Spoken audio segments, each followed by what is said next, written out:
Comme tous les Japonais de son âge, ce garçon de 6 ans va à l'école et fait ses devoirs. Mais un jour, il devra faire son devoir, devenir empereur du Japon.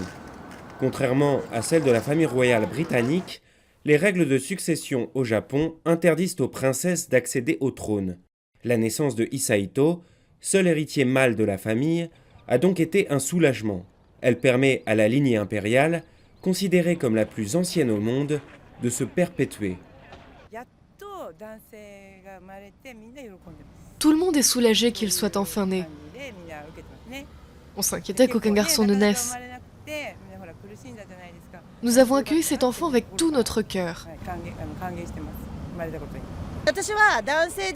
Moi, je me fiche que ce soit un garçon ou une fille. Nous sommes dans une époque différente. Peu importe qui devient empereur, pourvu qu'il fasse son travail sérieusement.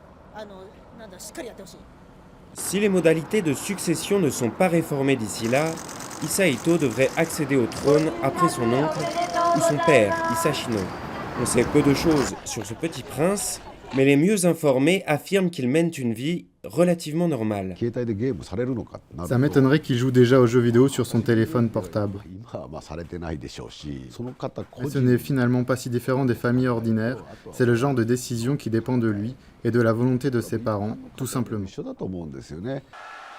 La vie de famille impériale est rythmée par un protocole très strict et des apparitions ponctuelles, comme lors de l'anniversaire de l'empereur Akihito.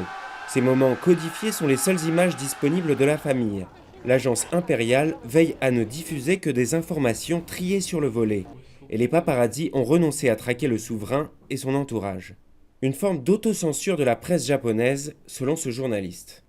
La question n'est pas de savoir si la famille ou l'agence impériale font pression sur les journalistes. Le problème, c'est que les journalistes se limitent eux-mêmes dans leur travail.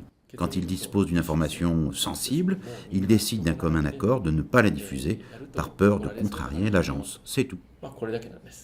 Derrière ces épaisses murailles au cœur de Tokyo, la famille impériale immensément respectée par les Japonais poursuit sa destinée à l'écart des regards indiscrets. Une destinée que le petit Hisahito tient entre ses mains, même s'il ne le sait peut-être pas encore.